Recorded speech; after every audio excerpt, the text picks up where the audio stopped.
बिस्मिल्लाहिर्रहमानिर्रहीम, अस्सलाम वालेकुम। मैं हूं आपका होस्ट चौधरी इरफान ज़हीर, आपको स्पोर्ट्स में वेलकम कहता हूं और आप देख रहे हैं T20 world cup special transmission.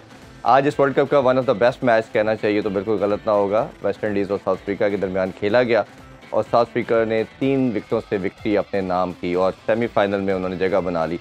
अभी डिस्कशन ज़रूर होगी कि क्या ये चोक करते हैं कि नहीं, क्योंकि डिसाइडर और नॉकआउट स्टेजेस में आके कहीं ना कहीं ये चोक करते हैं और बड़ी शानदार परफॉर्मेंस रही। और दूसरा, आज बहुत शानदार मैच एक्सपेक्ट किया जा रहा है और डिसाइडर भी है सेमीफाइनल के लिए। और ओबियसली उस हंट में अगर देखा जाए तो अफगानिस्तान भी बाद में ग्रेजुअली आएगा, इंडिया और ऑस्ट्रेलिया का मैच खेला जाएगा और वो भी एक्सपेक्ट किया जा रहा है कि बहुत ही शानदार और कांटेदार का मुकाबला होगा। हमारे पैनलिस्ट हमें ज्वाइन कर चुके हैं, तारीफ़ करवाते हैं जी। अज़हर अली ज्वाइन कर चुके हैं। अस्सलाम वालेकुम अज़हर भाई, thank you so much for joining ji. Izhar भाई, आपको भी वेलकम करते हैं शो में। थैंक यू जी। अज़हर भाई, इस वर्ल्ड कप के आज दोनों मैचेस यही था, एक्सपेक्ट किया जा रहा था कि one of the best matches होंगे और क्योंकि पूरा जोर लगेगा, नॉकआउट मैचेस हैं, एक किस्म का क्वार्टर फाइनल की हैसियत रखते थे। और जो कल भी हमने जिक्र किया दोनों ट्रांसमिशन के अंदर कि इस दफ़ा साउथ अफ्रीका थोड़ी सी डिफरेंट नज़र आ रही। चोक तो कोई भी टीम किसी टाइम भी कर सकती है, बट एक अच्छी चीज़ ये है कि कैप्टन बड़ा ज़बरदस्त है, पैनिक नहीं करता। दूसरी टीम का जो कम्बिनेशन भी हम देखें तो यूनाइटेड नज़र आती है और पीक कर रही है। क्रिकेट में बड़े इवेंट में किसी टीम का पीक करना राइट टाइम पे ये बहुत मैटर करता है और शायद कहीं ना कहीं मुझे लगता है शायद यही रीज़न बनी उनकी विक्ट्री में भी। आप कैसे समराइज़ करते हैं? नहीं, बिल्कुल। कल भी शाम को हम डिस्कस कर रहे थे क्योंकि ये वो टाइम आ गया है, क्योंकि आज का भी क्वार्टर फाइनल की तरह ही था, क्योंकि आज साउथ अफ्रीका हारती तो टूर्नामेंट से आउट थी। लेकिन जो पिछले क्लोज गेम्स गए हैं ना, बांग्लादेश के ख़िलाफ़ हो या नेपाल के इवन ख़िलाफ़ हो, उसमें जो सबसे चीज़ अच्छी देखने की थी वो मार्करम का काम रहना।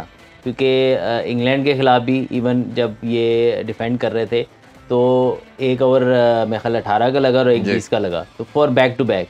और उसमें भी मैंने देखा है कि वो बहुत ज़्यादा भागम दौड़ नहीं की उन्होंने और रिलैक्स रहे। बड़ी ऑब्वियसली टेंशन तो होती है, कोई भी कप्तान होगा उसको टेंशन होगी, लेकिन उसने रिएक्ट नहीं किया बहुत ज़्यादा जैसे पहले देखा जाता रहा है साउथ अफ्रीका के कैप्टन्स को, स्पेशली लास्ट 8-10 सालों के बड़े इवेंट्स के अंदर। इवन बड़े बड़े प्लेयर एबी डिविलियर्स जैसे भी नज़र आता था, उनकी परेशानी उनके चेहरे से नज़र आ रही होती थी, क्योंकि बड़ी बड़ी अच्छी टीमें साउथ अफ्रीका की वर्ल्ड कप्स में आई हैं। बड़ी बड़ी जब फेवरेट्स होकर वो टूर्नामेंट में आते हैं, लेकिन सेमीफाइनल, क्वार्टर फाइनल या फाइनल के पास आके वो जो है वो जीत नहीं पाते। तो वो एक एडेड प्रेशर जो हर दफ़ा वो कैरी करते हैं, अभी भी वो उसी जोन में जाने वाले हैं, अब सेमीफाइनल में पहुंच गए। तो वो लेकिन उन मैचेस में नज़र नहीं आया और स्पेशली आज का मैच भी बैटिंग में थे। एक टाइम पे दोबारा वेस्ट इंडीज़ कम बैक कर चला था मैच में, लेकिन बड़ा कामली उन्होंने फिनिश किया गेम को। तो इट्स गुड साइंस, अभी तक टूर्नामेंट में उनके साइंस बेहतरीन है। और हमने पहले भी डिस्कशन की थी कि टूर्नामेंट जीतने के लिए इनको सिर्फ गेम बाय गेम उसको एंजॉय करें, उस चैलेंज को, और कोशिश करें अपना बेस्ट करें। रिज़ल्ट को अगर आप सोचेंगे यार पास में हम नहीं क्रॉस कर पाए, तो फिर इस दफ़ा भी नहीं क्रॉस कर पाएंगे। जब आप एक चीज़ को सोचते हैं ना, मैं एक छोटी सी मिसाल देता हूँ कि मेरे से ना पहले टेस्ट कैरियर के अर्ली में सेंचुरीज़ नहीं होती थी। अच्छा। तो मैं 70s 80s में आउट हो जाता था और फिर मैंने ये सोचना शुरू कर दिया यार मैंने 100 करना है, यार मैंने 100 करना है। तो वो मैंने अपने आप पे एडिड प्रेशर डाल लिया। फिर मैं कोई ना कोई अजीब सी हरकत कर देता था 70-80 में जाके कि मेरे से 100 नहीं हुए पीछे। तो फिर डिस्कशन होती थी सीनियर प्लेयर्स के साथ, तो मिसबा भाई ने ये कहा मुझे कि यार तुम 100 की टेंशन ना लिया करो, जो जेन में आ रहा हो, जो इंस्टिंक्ट कैरी हो, उसको बस किया करो, तो ऑटोमेटिकली आपका 100 हो जाएगा। तो वह ऐसा करना अल्लाह का हुआ कि वेरी नेक्स्ट मैच में मैंने उसी तरह सोच से किया और वो अलग बात है 90s में जाके फिर मैंने सोचना शुरू कर दिया। लेकिन ये है कि किसी हद तक मैंने उस चीज़ को नलिफाई किया कि यार मैंने सिर्फ प्रोसेस पे यकीन रखना है और अपनी जो चीज़ मेरे सामने है मैंने उसको बेहतर तरीके से करना है। तो आई थिंक वो ऑटोमेटिकली आपकी चीज़ें हो जाती हैं। तो आई थिंक कि जो चैंपियंस ट्रॉफी की इंडिया वाला मैच भी हम डिस्कशन कर रहे थे, मैं और सरफराज, कि भी हमने अपना गेम खेलना है, बस बाकी रिजल्ट देखी जाएगी। तो इनका भी आई फील कि अगर ये प्रोसेस रखेंगे, स्किल्स भी हैं इनके पास, पोटेंशियल है, स्पिनर्स भी हैं, फास्ट बॉलर्स भी हैं, बैटर्स भी हैं, पावर हिटर्स भी हैं, तो ये दे हैव गॉट एवरीथिंग। बस ओनली थिंग कि यार आपने इसको कंप्लीट परफॉर्मेंस के में कैसे लेके आना है, कि प्रोसेस पे यकीन रखें और एक गेम को चैलेंज को एंजॉय करते रहें, हर सिचुएशंस को, उस टाइम पे जो प्रेजेंट सिचुएशन है ना उसको जीतने की कोशिश करें, एंड रिजल्ट आपकी फेवर में ऑलरेडी आ जाएगा। बिल्कुल। और अगर थोड़ी सी बात करें तो Shamsi man of the match रहे, 3 खिलाड़ियों को उन्होंने आउट किया किस तरह देके। टीम में कंसिस्टेंट चांस नहीं दिया जा रहा, उनको किसी मैच में खिलाया जाता है किसी में नहीं। कंसीडरिंग दिस के विकेट स्पिनर को मदद दे रही थी ये चांस मिला। फिर प्लस जिस तरह की उन्होंने बॉल को ग्रिप और स्पिन किया वो बहुत शानदार थी। ये जो कम्बिनेशन अब बनता चला जा रहा है, आपको लगता है कि ये आइडियल है? क्योंकि हमने बैट्समैन को देखा कि उन्होंने काफ़ी रन्स भी दिए, वेवर्ड भी थोड़े होते थे एट टाइम्स। या दूसरा आपको लगता है कि इनके कैप्टन ने जो माइंड सेट है, जो गेम अवेयरनेस है, वो उनकी विक्ट्री में रीज़न बन रही है? देखिए, शम्सी बॉलर ही इस तरह के हैं कि when he is on song he is very difficult to play against. I think जो उनको ड्रॉप किया गया उसमें वही जो यूएसए के ख़िलाफ़ उनको थोड़ा मार ज़्यादा पड़ी थी, तो इस हवाले से उन्हें जो पिछला मैच था साउथ अफ्रीका ने उसको ड्रॉप किया। तो अदरवाइज़ जब when he is on song, when he is getting the right length और जो उनके पास वेरिएशंस हैं उनको और थोड़ी बहुत पिच से भी मदद मिल रही हो, तो इस सिचुएशन में वो ना सिर्फ स्कोर रोकते हैं बल्कि विकेट्स भी लेते हैं। तो इस तरह की सिचुएशन में शम्सी का क्लिक करना is a very good sign for South Africa.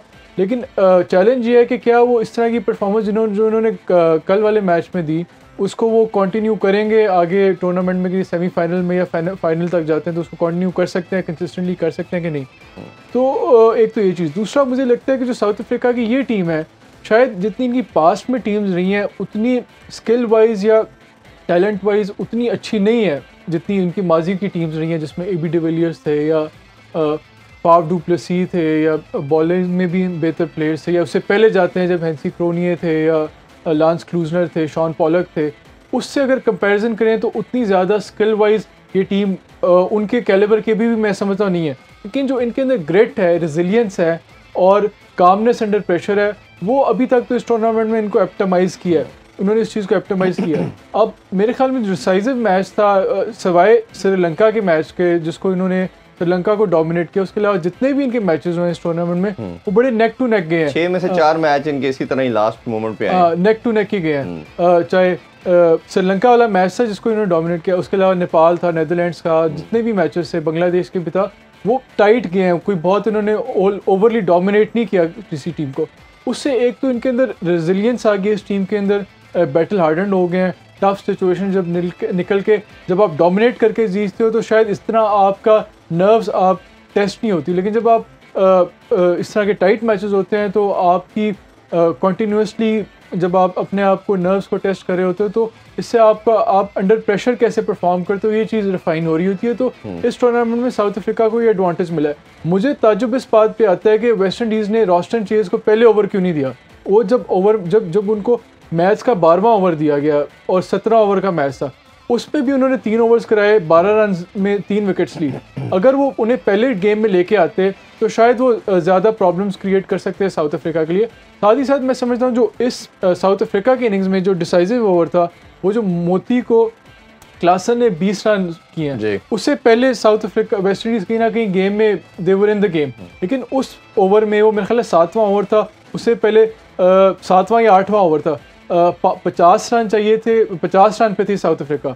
उस ओवर के पड़ने के बाद 70 या 80 रन पे चली गई। उसके बाद स्कोर ही बहुत थोड़ा रह गया and South Africa got to head of the game और रन के बहुत करीब आ गए। तो उसके बाद से वेस्ट इंडीज़ का मैच पे वापस आना बड़ा मुश्किल हो गया था। अगर भाई थोड़ा वेस्ट इंडीज़ के बारे से बात करते हैं। 50 ओवर वर्ल्ड कप में क्वालिफाई ना करना इसमें एज ए फेवरेट आए, कंसिडर ज़रूर किया जा रहा था कि ये वन ऑफ फेवरेट ज़रूर है।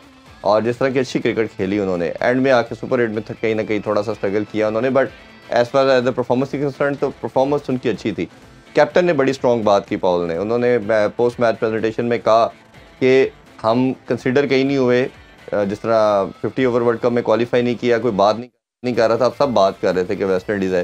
तो ये हमारे लिए पॉजिटिव है और ये एक नया एरा शुरू होगा वेस्ट इंडीज़ क्रिकेट का। हम इससे कंटिन्यू करेंगे और आप आगे देखेंगे कि वेस्ट इंडीज़ क्रिकेट दोबारा पीक की तरफ जाएगी। तो आप इस कॉन्फिडेंस को कैसे देखते हैं? नहीं, देखें, वेस्ट इंडीज़ के पास हमेशा से प्लेयर्स तो रहे हैं, लेकिन वही बात है कि थोड़ा सा क्रिकेट बोर्ड का उनका टर्मोइल रहता है, कहीं ना कहीं उनका प्लेयर्स के साथ पेमेंट के इश्यूज़ रहते हैं। फिर उनके बाद जारी बात है काफ़ी सारे जो आइलैंड्स की ये टीम बनती है तो उसमें पॉलिटिक्स भी इन्वॉल्व हो जाती है। फिर मे बी कोटा सिस्टम हो वटेवर, और जो weaker may be cricket boards हैं उनके in between the cricket West Indies cricket board, वो शायद उस तरीके से कुछ स्ट्रॉन्ग नहीं हो तो उनके प्लेयर्स शायद रह जाते हों। तो काफ़ी सारे इश्यूज़ इनके साथ हैं कि कंट्री की टीम तो नहीं है, वो काफ़ी सारी कंट्रीज़ की मिलकर टीम बनती है, तो एक बहुत बड़ा चैलेंज रहता है। तो उम्मीद करते हैं कि ज़ाहिर बात है जब वेस्ट इंडीज़ की क्रिकेट नीचे जा रही है तो सब लोगों को ये सोचना चाहिए, जब क्रिकेट नीचे जाएगी तो इन दी एंड बेनिफिट किसी का नहीं है। जब क्रिकेट आपकी फ्लरिश करेगी तो सबका ही बेनिफिट होगा, सारे क्रिकेट बोर्ड्स का बेनिफिट होगा। तो आई फील कि ये चीज़ अगर उन्होंने समझ ली है तो इंशाल्लाह मैं उम्मीद करता हूँ कि आगे देखेंगे कि वेस्ट इंडीज़ की क्रिकेट बेहतर होते हुए नज़र आएगी। और कॉन्फिडेंट ये सारी लीगों में तो खेलते हैं, टॉप लीग्स जितनी भी हैं उसमें वेस्ट इंडीज प्लेयर्स होते हैं। तो लेकिन जो अभी ये बात कर रहे थे इजहार, थोड़ी सी मैं उस पर ऐड ऑन करना चाहूँगा कि आपने भी जो शमसी का सवाल पूछा था, तो शमसी रिस्ट स्पिनर हमेशा वेस्ट इंडीज़ थोड़ा हल्का खेलती है। तो अगेन इस मैच में नज़र आया कि रिस्ट स्पिनर ने प्रॉब्लम क्रिएट की, क्योंकि पिच ऐसा फेवरेबल था स्पिनर को थोड़ा, क्योंकि रॉस्टन चेज को लेट लेके आए।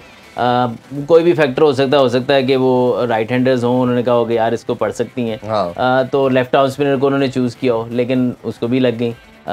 लेकिन इन दी एंड मैच अच्छा हुआ, West Indies could have gone either way, but again वही मार्जिनल डिसीजन जो साउथ अफ्रीका ने अच्छे किए, जिसमें रिस्ट स्पिनर का खिलाना था। इंग्लैंड के खिलाफ शायद इसलिए नहीं खिलाया कि वो अंडर प्रेशर आ सकते थे। इंग्लैंड की बैटिंग लाइनअप ऐसी है, अगेंस्ट स्पिन भी वो तो जैसे आदिल रशीद जैसा स्पिनर जिस टीम के पास हो, उसने लेग स्पिन को तो अच्छा खेलना ही है। तो I think in the and South Africa ने प्लानिंग बेहतर की और अंडर प्रेशर काम रहे। और वेस्ट इंडीज़ क्रिकेट के लिए डेफिनेटली ये है कि आगे lot to look forward to, बड़ी नीचे से ये दोबारा से उठ के आए हैं। और उम्मीद यही करता हूँ, जैसे मैंने पहले कहा, कि इनके तमाम जो बोर्ड्स हैं वो आपस में एक इत्तेफाक करके तो कोशिश करेंगे वेस्ट इंडीज़ की क्रिकेट को आगे ले जाने में अपना किरदार अदा करें। अच्छा, मैच पे थोड़ा सा अगर डिस्कशन करें तो अब 2 बड़ी जल्दी आउट हो गए विकेट वेस्ट इंडीज़ की, फिर एक अच्छी पार्टनरशिप लगी, आल्दो के हमने देखा कि बड़ा सिंपल कैच भी चेस का ड्रॉप हुआ, तब प्रॉब्ली शायद 12 रन पे थे वो। उसके बाद फिर एक अच्छी पार्टनरशिप लगी मेयर के साथ उनकी, और अच्छा रीज़नेबल टोटल लग रहा था कि ये शायद 140-50 ईजिली कर जाएंगे, ईजिली उसके पास चले जाएंगे। क्या आपको लगता है डिसाइसिव मोमेंट क्या था इस मैच में जहाँ पे साउथ अफ्रीका ने कम बैक करके मैच ग्रिप में किया? देखिए, जब इस क्रिकेट में पार्टनरशिप्स बहुत ज़रूरी हैं। जब भी पार्टनरशिप स्पेशली अप टॉप नहीं लगेंगी तो कहीं पे भी आपको, अगर कहीं पे भी विकेट गिरेगी तो आप अंडर प्रेशर ही रहेंगे। तो आई थिंक कि जो ऊपर से specially team like south Africa अगर ऊपर से विकेटें अर्ली गिर जाती हैं, और फिर जहाँ पे भी रॉस्टन चेज ने बहुत ज़बरदस्त बैटिंग की, अगेन इस फाइंड है वेस्ट इंडीज़ के लिए इस टूर्नामेंट की। तो अब मैं पर्सनली भी, जब भी विकेट गिरी है वेस्ट इंडीज़ ने, वो जो 10 से 20-25 रन का जो है ना, वो जो फ़र्क यही पड़ा है कि बड़ी पार्टनरशिप ज़्यादा नहीं लगी, छोटी छोटी पार्टनरशिप लगी है। एक रॉस्टन चेज और मायर की लगी है, उसके अलावा कोई खास नहीं है। आंड्रे रसल बड़े डेंजरस लग रहे थे। आई थिंक रन आउट मेरा ख्याल है बहुत वो अगर खड़े रह जाते तो आई थिंक के वो तो एक ओवर में 20-25 रन कर सकते हैं। तो आई थिंक कि वो बहुत चार्ज करना शुरू कर भी दिया था उनका आउट होना वहाँ पर। अगेन साउथ अफ्रीका आज अंडर प्रेशर जो है, सिवाय एक अगर कैच की, तो फील्डिंग नॉर्मली वो उनकी फील्डिंग से आइडिया हो जाता है कि कितने वो ज़्यादा पैनिक कर रहे हैं, लेकिन ना उनकी बैटिंग में आज ज़्यादा पैनिक नजर आई, ना उनकी फील्डिंग में। बिल्कुल ऐसा है। अभी इसी बात पे जी छोटा सा ब्रेक लेते हैं, ब्रेक से वापस आके डिस्कशन को यहीं से कंटिन्यू करेंगे, हमारे साथ रहिए। Welcome back in sports on, आप देख रहे हैं T20 world cup special transmission. इज़हार भाई, जैसे अजहर भाई से पूछा, मैच में कई मोमेंट ऐसे आए कि शिफ्ट हुआ और पेंडुलम कभी एक साइड की तरफ फिर दूसरी साइड की तरफ जाता था। आपकी नज़र में क्या की मोमेंट थी? जैसे अजहर भाई की अकॉर्डिंगली तो रसल का आउट होना था, आप क्या समझते हैं? मेरे ख्याल में जो शमसी और केशव महाराज का स्पेल था ना मिडिल ओवर्स में, that was the decisive moment और या टर्निंग पॉइंट। उनने ऐसी बॉलिंग की कि जिस तरह की फ्लुएंसी या रिदम से या जस्ट डिस्ट्रक्टिव मैनर से वेस्ट इंडीज़ बैट्समैन हिटिंग करते हैं, उस तरह का उन्होंने उन्हें बनाने दिया। बीच में कोई पार्टनरशिप भी लगी तो वो कोई इतनी बहुत ही डिस्ट्रक्टिव किस्म की पार्टनरशिप नहीं बनी, और उन्होंने राइट मोमेंट पे विकेट्स लेते गए वेस्ट इंडीज़ से। इस हवाले से जो एक इनिंग्स का रिदम होता है वो बिल्कुल भी वेस्ट इंडीज़ नहीं अचीव कर सके, और जो टारगेट था वो जिस तरह के ग्राउंड था इससे उन्हें ज़्यादा करना चाहिए था। बिल्कुल। अच्छा भाई, एक बड़ी डिबेट होती है, ओबियसली आप भी एज ए एनालिस्ट बैठे हैं और हमारे एक्स क्रिकेटर जितने भी हैं वो सब बड़ी तनकीद भी आजकल, ओबियसली टीम ने बुरा परफॉर्म किया हुआ है आजकल, तो मौसम है ना, मौसम है, हर बंदा भी कह रहा है और प्लेयर्स भी बहुत कह रहे हैं। हाँ जी, लेकिन एक है हेल्दी क्रिटिसिज्म बेटरमेंट के लिए, एक है कि सिर्फ for the sake of criticism, ये करना ही करना है, रगड़ा देना तो दे ही जाना है, फर्क होना चाहिए। अच्छा, कुछ ऐसे होता क्या है कि क्रिटिसिज्म होता है, आपको बोलते हैं जॉब मिलती है बोर्ड में, आपकी सारी बातें ख़त्म हो जाती हैं और आप यस मैन बन जाते हैं। चले नाम लेना नहीं चाहिए, ले भी लेते हैं। जैसे वहाबरे आज पहले लास्ट वर्ल्ड कप में थे, बहुत बात की, आके उसी सिस्टम का पार्ट बने। अब्दुल रज़ाक साहब बहुत बात करते थे, इवन प्रेस कॉन्फ्रेंस में उनसे क्वेश्चन हुआ तो आप तो बाबर की कैप्टनसी के अगेंस्ट थे, तो आपने बाबर को इंडोर्स किया as a selection committee. Even Mohammad Yusuf भी किसी जगह पे एट टाइम्स बात करते थे कैप्टनसी पे, वो भी सेक्शन कमेटी का पार्ट थे। खुद वहाब रियाज ने बहुत बात की थी। तो ये 3 प्लेयर तो 6 में से ये हो गए तो जो तनकीद करते थे। कहने का मकसद ये है कि ये बात करना और जब जॉब मिल जाना फिर यस मैन बन जाना और फिर कोई बात ना करना, ये फिर कितना अफेक्ट करता है गेम को, क्योंकि आप जब गिरे होते हो तो आपने हेल्दी क्रिटिसिज्म के साथ उठाना होता है चीज़ों को। देखिए मैं ये समझता हूँ कि यार हर बंदा यस मैन नहीं बन जाता। कुछ अपने डोमेन में रहते हुए वो बेहतरीन जॉब कर रहे होते हैं, लेकिन वो बात ये कि जहाँ पे आप जिस चीज़ को आप मेंशन कर रहे हैं उस चीज़ पे कम से कम इम्प्लीमेंट फिर ज़रूर होना चाहिए जी। और दूसरी चीज़ ये है कि जारी बात है, जब आप टीवी पे बैठे होते हैं आपके ऊपर वो जिम्मेदारी नहीं होती जो आप क्रिकेट बोर्ड में होते हैं, तब आप अंडर कॉन्ट्रैक्ट भी आ जाते हैं, फिर आपने उस चीज़ को। लेकिन मैं ये समझता हूँ कुछ तो लोग टीवी पे बैठ के कमेंट्स करते हैं, उन्होंने सारे क्रिकेटर की रिस्पेक्ट एक ही जगह, लेकिन एट टाइम्स उनको लगता है कि जब तक वो क्रिटिसाइज़ नहीं करेंगे उनकी बात कोई नहीं सुनेगा। तो आई फील ये नहीं होना चाहिए कि आप अपनी बात ठीक करें। ये ज़रूरी नहीं है कि कौन आपको सुन के खुश हो रहा है, कौन सुन, आपका अंदर से फीलिंग आनी चाहिए कि आपने बात ठीक की है। ठीक, ये ना फीलिंग आए हाँ आई है कि नहीं, व्यू आया कि नहीं आया, तो वो वाला चीज़ नहीं आनी चाहिए। दूसरी चीज़ ये है कि जब आप जाएं, आपके बताने का बड़ा मज़ा है। तो आप जब आपने क्रिकेट खेली हो, आप जब जाएं क्रिकेट बोर्ड के अंदर, तो एक एम होना चाहिए आपका कि am I making any difference. अगर मैं डिफरेंस नहीं क्रिएट कर रहा या मैं कंट्रीब्यूट नहीं कर रहा towards betterment of Pakistan cricket, तो मेरे वहाँ होने का कोई फ़ायदा नहीं। देखिए पैसा, अगर आपने क्रिकेट अच्छी खेली है ना, पैसा आप कमा लेंगे, तो आपको ये फिक्र नहीं होनी चाहिए कि यार देखिए आप कहीं पे भी जॉब करें, आपको एंजॉय तभी करते हैं जब आप उसमें उस काम को अच्छे तरीके से कर रहे हो। अगर आप सिर्फ डे टू डे बेसिस पे अपना, वो कहते हैं ना पंजाबी में, टपटी टपा रहे हैं कि यार चलो मेरी नौकरी रह रही है और मैं करी जा रहा हूँ, तो वो सूट नहीं करता क्रिकेटर ऐसे को जिसने बहुत ज़बरदस्त क्रिकेट खेली हो। तो आई एम श्योर कि ये कोशिश कर रहे होंगे अपने डोमेन में रहते हुए, लेकिन मेरे ख्याल में और बेहतर करना चाहिए। अगर नहीं होता तो आई थिंक छोड़ के आपको छोड़ देना चाहिए, क्योंकि आपके साथ बहुत बड़ा नाम अटैच है और आपका नाम बना है पाकिस्तान की क्रिकेट टीम में खेल के और पाकिस्तान क्रिकेट को ऊपर ले जाके, वो आपने नाम बनाया। तो आपका अभी भी रोल यही होना चाहिए कि मैंने अपनी क्रिकेट को जैसे यूसुफ भाई हैं अंडर 19 के साथ काम कर रहे हैं, वहाँ से अगर आप प्लेयर डेवलप करके देते हैं, बेशक वो ऊपर लाइमलाइट में ना भी आए, he is making his contribution, क्योंकि उन्होंने बड़े अरसे बाद कोई आया है जिसने अंडर 19 के साथ काम किया। इजाज़ भाई ने काम किया, इजाज़ अहमद ने, तो उनकी कंट्रीब्यूशन देखें। आज वो नाम लेते हैं कि यार बाबर था, मैं भी उनके अंडर खेला, काफ़ी प्लेयर उनके अंडर खेले, तो वो उनकी कंट्रीब्यूशन है पाकिस्तान क्रिकेट के लिए इजाज़ भाई की। इस तरह अब यूसुफ भाई आज से 4-5 साल बाद के बाद जब उनके अंडर 19 के प्लेयर्स, अकेडमीज़ के प्लेयर जब पाकिस्तान टीम में खेलेंगे, उनकी कंट्रीब्यूशन है। लेकिन जब आप पाकिस्तान टीम के साथ जुड़ जाते हैं ना, तो वो बहुत ज़्यादा बैगेज आपको कैरी करना पड़ता है। बहुत सारी चीज़ें ऐसी होती हैं जो शायद आप कंट्रोल नहीं कर पाते।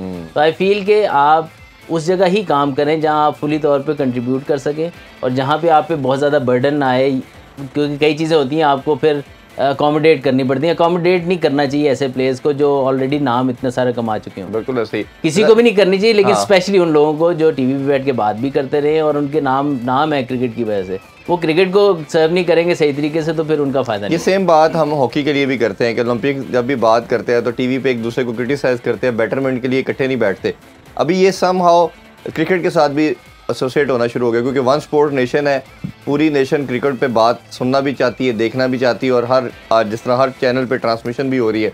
तो सर भी ये कितना डैमेज करता है अगर एक टीम पहले ही गिरी हुई है और इस तरह का क्रिटिसिज्म, वो जो सिर्फ सेक ऑफ क्रिटिसिज्म ही है, हमने करना है व्यूज़ लेने, और उसका नुकसान ओबियसली प्लेयर्स पे भी आता है, बोर्ड पे भी आता है। और अगर जिस अजहर भाई ने बात की कि आपको दिल से पता होता है कि मैं ठीक बात कर रहा हूँ कि नहीं कर रहा, अल्लाह को हज़र नाता जान के को बात करता, वो और चीज़ है, सुनने वाले को पता चलता है। गलती हो सकती है इंसान से। मैं भी बैठ के कई दफ़ा हो सकता है गलत बात कर दी हो मेरे से, लेकिन मेरी इंटेंशन गलत नहीं है। और प्लस अगर फिर दूसरा पॉइंट इसका ये भी है कि आपको जब जॉब मिल जाती है, कई जॉब सीकर के पॉइंट ऑफ व्यू से मिलती है, तो फिर वो खामोशी इख्तियार हो जाती है। तो फिर आपका जो इमेज था या आपका जो स्लोगन था कि जी मैंने पाकिस्तान की क्रिकेट को, स्पोर्ट को उठाना है, वो नहीं हो पाता। तो वो उसका क्या वे फॉरवर्ड आप देखते? देखिए, एक तो अगर आप किसी भी बोर्ड के साथ एसोसिएटेड हैं या किसी भी टीम के साथ एसोसिएटेड हैं, तो डेफिनेटली उस पोजीशन में तो बनता नहीं कि आप पब्लिकली आप उनकी पॉलिसीज़ को क्रिटिसाइज़ कर रहे हो।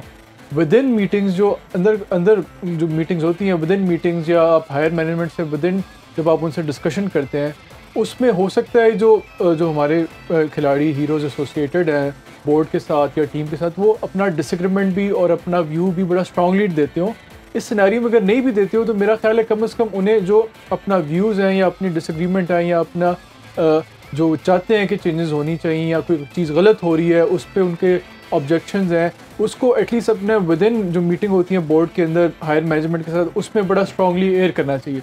दूसरा एक टेंडेंसी है मेरे ख्याल में अज़हर भाई इस पर और ज़्यादा बेहतर कर सकते हैं कि जो हमारे एक्स क्रिकेटर्स हैं उनकी एक टेंडेंसी है कि वो कोशिश करते हैं कि उन्हें कोई बोर्ड के साथ कोई ना कोई पोजीशन मिलती रहे, और जब वो पोजीशन मिल जाती है तो वो इस तरफ नहीं सोचते कि क्या उस हवाले से वो कंट्रीब्यूशन कर रहे हैं कि नहीं करें टीम की बेटरमेंट के लिए। मेरे ख्याल में अगर कोई ऐसी पोजीशन है जिसमें उनके पास जो रिक्वायर्ड फ्रीडम नहीं है या रिक्वायर्ड इनिशिएटिव नहीं है, रिक्वायर्ड रिस्पॉन्सिबिलिटी नहीं है कि जिसकी बेसिस पे वो कोई मीनिंगफुल डिफरेंसेस कर सकते हैं, बेहतरी लेके आ सकते हैं, तो उन्हें ऐसी बीइंग जो उनका स्टैंडर्ड है, जो उनका कैलिबर है, उनको ऐसी पोजीशन लेनी नहीं चाहिए और उसको डिनाई कर देनी चाहिए। दूसरा मेरा एक है नॉट जस्ट विद कोचेस या एक्स क्रिकेटर्स, हमारा मीडिया का डिस्कोर्स भी इस तरह का है कि नैरेटिव भी इस तरह का है कि हम ज़्यादा जो डिस्कशन करते हैं, जो हमारा फोकस रहता है वो मेन हमारी फर्स्ट टीम है और चाहे स्क्वाड है। तो बाकी आपके क्रिकेट का जो चीज़ें हैं जो which is part and parcel of our cricket, चाहे जैसे का आपका डोमेस्टिक सिस्टम है या आपकी अंडर 19 के लेवल्स हैं, उस पर उतनी तवज्जो नहीं दी जाती, मीडिया भी उन पर कोई इतना फोकस नहीं करता। और मेरे ख्याल में जहाँ हमारे एक्स क्रिकेटर्स हैं या हमारे हीरोज़ हैं या हमारे और ओपिनियन मेकर्स हैं, जितना वो फोकस फर्स्ट टीम के ऊपर करते हैं उन्हें उसी तरह फोकस उसमें तो हमारा करते हैं। अभी आज की बात भाई हम काफ़ी देर से हम इसी चीज़ पे डिस्कस कर रहे हैं कि जो हमारा आपका जो नीचे से नर्सरी है, जो डोमेस्टिक स्ट्रक्चर है या सिस्टम है नीचे, एज ग्रुप का हो या पाथवे ग्रुप हो या पाथवे हो या आपका डोमेस्टिक का फर्स्ट क्लास और लिस्ट ए के जो कंपटीशन होते हैं उनका स्ट्रक्चर हो, वो जब तक स्ट्रॉन्ग नहीं होगा या उसी का प्रोडक्ट जो है वो आपको पाकिस्तान टीम में नज़र आता है। ऐसे ही है। ऐसे वो हम काफ़ी दफ़ा डिस्कस इसी चीज़ पे करते हैं कि उसको बेहतर होने की ज़रूरत है ताकि हमें इधर वरी करने की और ज़रूरत। इसमें मैं ऐड करता चलूँ कि आज 3 घंटे की मीटिंग भी हुई है, मोहसिन नकवी साहब ने उसको चेयर किया है और वो सारी बोर्ड की सीनियर मैनेजमेंट के साथ उन्होंने मीटिंग की और यही कंक्लूड किया जो अभी प्रेस रिलीज भी आई है कि उन्होंने इसी पे बात किया कि डोमेस्टिक क्रिकेट को बेहतर करना है, सारा उस पर फोकस किया जाए, लड़कों को किया जाए, प्लान बनाया जाए कि वो खेलें सारे। और दूसरा उन्होंने क्लब क्रिकेट के हवाले से बात की कि क्लब क्रिकेट को रिवाइज किया जाए, उसके मैचेस ज़्यादा करवाए जाए। तो ये एज ए क्रिकेटर आप कितना समझते हैं इंपॉर्टेंट है ये चीज़? देखिए मेरे ख्याल में ये बहुत अच्छा साइन है। ऑब्वियसली इसका इम्प्लीमेंट जब होगा तो और जब अच्छा लगेगा ये चीज़। लेकिन एक चीज़ मैं यहाँ पे बताना ज़रूर चाहूँगा, खुर्रम नियाज़ी जो डायरेक्टर डोमेस्टिक हैं, इन्होंने जब चेंज भी हुआ था जो हमारा स्ट्रक्चर जिसमें सेंट्रल पंजाब ये एसोसिएशंस आई थी, सेंट्रल पंजाब, नॉर्दर्न और ये उस सेंट्रल पंजाब के वो हेड थे, तो उन्होंने उस टाइम पे भी बहुत सारी क्रिकेट कराई थी और अभी भी उनके बड़े ज़बरदस्त प्लान्स हैं और मैं उम्मीद करता हूँ कि वो इम्प्लीमेंट कर पाएंगे। और he is a doer, basically he wants to do और आई एम श्योर कि वो करने में कामयाब हो जाएंगे। लेकिन अगेन उनको उस तरह की फ्रीडम मिलनी चाहिए क्योंकि और साथ गाइडेंस भी मिलनी चाहिए, क्योंकि एक बंदा करना भी चाहता है और उसको गाइडेंस भी अगर राइट मिले तो मेरे ख्याल में एक तो उनके अपने विजन्स बहुत अच्छे हैं और वो कोशिश ये करते हैं कि वो जो टॉप क्रिकेटर्स रहे हैं आपके, उनके साथ मशवरा करके उनको उनसे बात करके वो काफ़ी चीज़ें करते हैं। तो आई एम श्योर कि वो करने में कामयाब ज़रूर हो जाएंगे। लेकिन इसको सपोर्ट करना है पाकिस्तान क्रिकेट बोर्ड ने कि मैक्सिमम सपोर्ट करें। क्लब क्रिकेट भी उन्होंने उस टाइम पे रिवाइव कराई थी, स्कूल क्रिकेट भी कराई थी, कॉलेज क्रिकेट भी कराई थी, फिर बीच में गैप आ गया, फिर दोबारा से उन्होंने ये रुकना नहीं चाहिए, आते ही उन्होंने दोबारा से रमज़ान में आपने देखा है कॉलेज क्रिकेट कराई है, टूर्नामेंट कराया है, लेकिन इसको और मैक्सिमाइज होना चाहिए। और ये ऐसा सिस्टम है जो कंटिन्यूस रहेगा तो आपकी नस्ल अभी भी मैंने देखा है कि डोमेस्टिक के भी क्योंकि मेरे बेटे भी खेलते हैं तो उनके कैंप्स ऑलरेडी लगना शुरू हो गए हैं, तो which is a good sign कि एटलीस्ट आहिस्ता आहिस्ता इस तरफ, और ये 3-4 साल लगेंगे इस चीज़ को मैच्योर होने में। ये ऐसे नहीं है कि आपने डिसाइड कर लिया और एडवांस सारा कुछ भी बन जाएगा, एक सिस्टम है वो सिस्टम बनने में और फिर ऑटोमेटिकली ये सिस्टम चलता है तो फिर उसके रिजल्ट भी आना शुरू हो जाते हैं। अभी ब्रेक लेते हैं जी, ब्रेक से वापस आके ऑस्ट्रेलिया और इंडिया का जो इंपॉर्टेंट मैच है उसके हवाले से बात करते हैं। हमारे साथ रहिए। Once again welcome back in sports on. अदर भाई, अभी बहुत इंपॉर्टेंट मैच दूसरा भी आज का है और इंडिया ऑस्ट्रेलिया का।